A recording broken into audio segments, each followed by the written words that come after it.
Welcome back to another episode of Local Search Tuesdays. I've got more amazing tips for you this week, this time from the speakers at PubCon Pro in Austin, including a mind-blowing tip from Gary Eish from Google.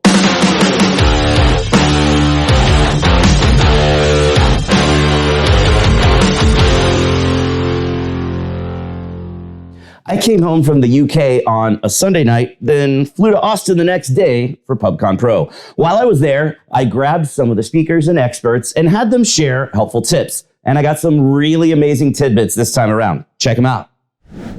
Hey Gary, you want to give me a tip for my video series? No. All right, so last tip I'm going to give for today is about the reinstatement process. It's one of the things we were talking about today. It's one of the things we're allowed to talk about. And that is that currently in the EU, right now you have one shot and then you have basically a re-appeal process. So you've got two shots. What's going to be happening is in the United States is currently it's one shot deal. You're going to basically be able to start the reinstatement process. You'll have 60 minutes once you get to a certain point in that process to upload your proof. And if it fails, you're just not going to get reinstated at that point. Now, that's not to say that that can't change, by the way. There are talks going on about putting a reappeal process in for the United States. It's just not here yet. And as a matter of fact, this whole process is not in the United States yet. Expect it probably sometime in Q4. All right, so whenever you're thinking about conversion optimization, obviously you like to think about the user first.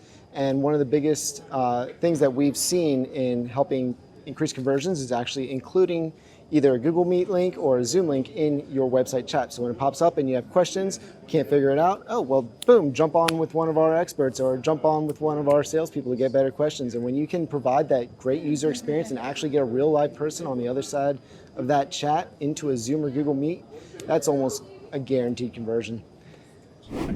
I'm super excited about the relevancy of schema markup in this changing world of SGE and the new Bing, because you can use it not just to get a rich result, but instead as a marketing data layer to communicate with AI exactly what your brand's about. Schema markup is your knowledge graph. So go get that schema rocking. Hey gang, cannot recommend enough that folks dig in deeply on their content. Look, you cannot answer enough questions for consumers today and for our world of AI and generative AI search. Any question you can think of and then go find more, dive deep. It is the way to be the authority. Showcase your expertise and your experience with it. Trust will follow. But I'm telling you right now, if you have to make a decision, I'm prioritizing content over technical SEO for at least the next year. Get on it, you will succeed. All right, so here's my favorite tip. Write to the consumer journey, don't write towards search intent. And it's easy to confuse those two. You might think they're similar, they might be the same, whatever it is. It's not. There's some really subtle differences between consumer journey and search intent. And if you write towards the journey instead, you've got a whole world of content that you can develop that most people aren't touching. So anybody who knows me knows that I've been completely obsessed with AI content for the last year or so. And this conference today and yesterday has had an entire track around AI, particularly focused on content. And one of the coolest takeaways that I got so far was from Dixon Jones, who talks about extracting your entities to identify what your content really needs to be about for a proper content brief before you go to any of the tools to start generating content. So thinking not just about keywords and whatever the single keyword that you might plug into the tool is, but thinking instead about the entities that are related to your keywords and then using them as the basis for your content creation. That to me was the money and something I'm going to take out of here and use right away.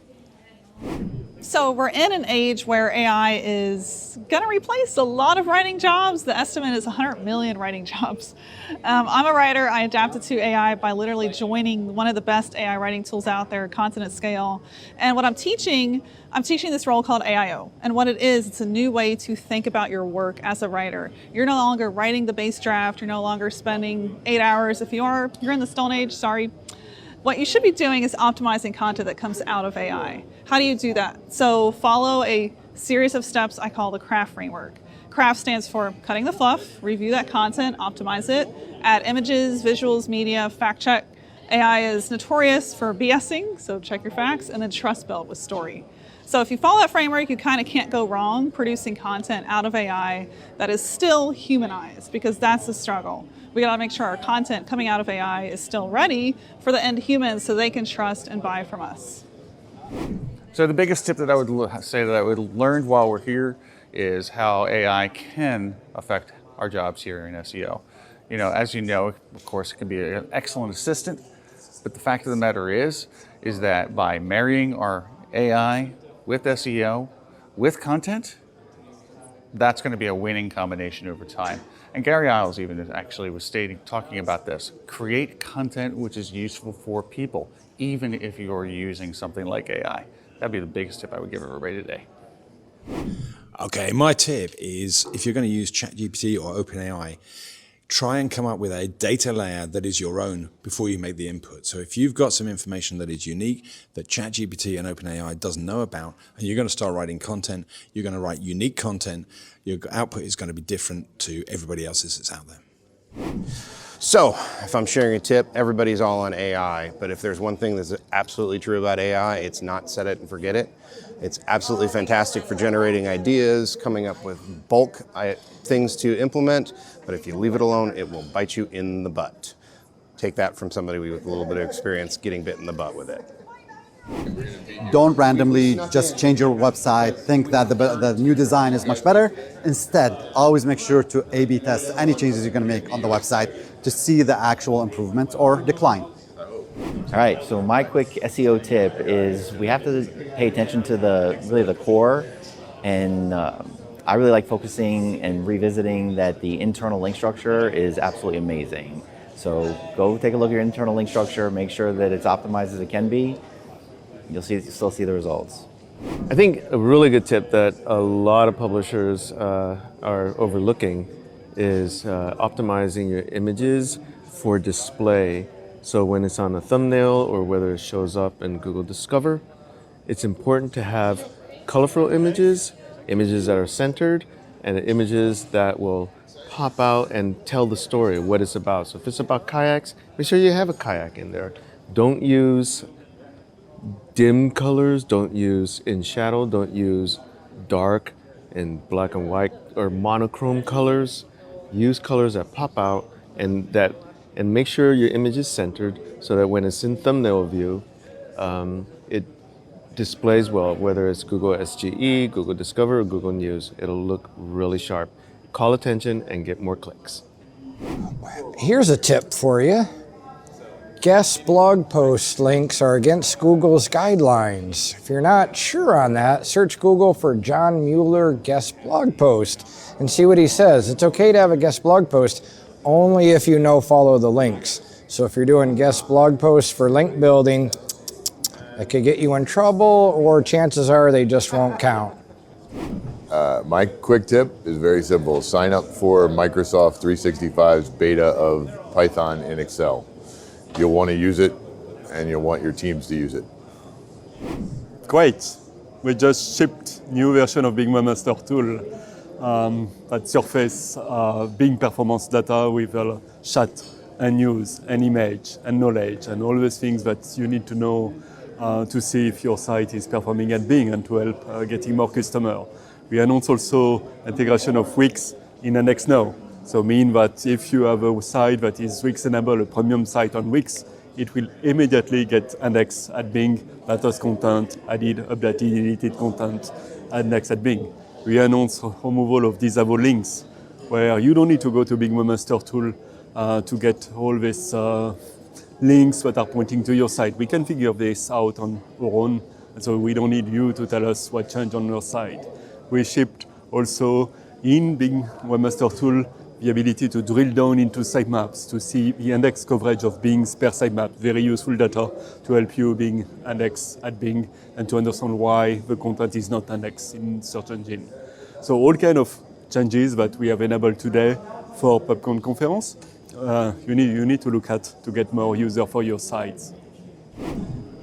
So my big tip for you is, regardless of whether you have a customer value in mind or whether you still need to figure it out, you need to be using maximized conversion values. if you're using maximized conversions, you are setting yourself at a disadvantage because A, conversions all have different values. We need to set those stages in the different journey, but also the algorithm really benefits from having conversion values. In every instance, we have seen that conversion value, maximized conversion value, outperforms max conversions. So unless you're going to take yourself out of the smart bidding race, absolutely lean into maximize conversion value, whether you're a lead gen or e-commerce. So in 2023, my biggest project and thing I'm advocating for is education and enablement of teams. I'm a big believer in the more people in an organization that are enabled within SEO or any type of discipline, the better the business will grow and achieve as far as what their goals are, and then it makes you a better professional because you have to know what you're talking about to actually educate others. So that's my big tip for 2023. It's a competitive market out there trying to find SEOs to join your team, and I know how hard it is. So one of the things I really like to do as an SEO, rather than necessarily 100% focusing on hiring, building a team internally by engaging your coworkers in other departments with enablement sessions, training sessions, open office hours to build in SEO awareness throughout your organization so that people who are in development will know that, hey, if I change this code, it might impact SEO, or content writers will know how to best talk about their topic in a way that users are searching for. So definitely use enablement, training, and open office hours to build the team internally. That's the best way to build your team. Here's my bonus tip on this one. Don't believe domain authority. It's completely worthless. It's a vanity metric. I wrote a whole paper on this. Check it out. It's worth it taking a look at. Pretty killer stuff, right? That's definitely all the time we've got left for this week's episode. So you know what that means. Put your hand on the screen right here. We totally just high-fived because you learned something awesome. Thanks for watching, and we'll see you again next week for another episode of Local Search Tuesdays.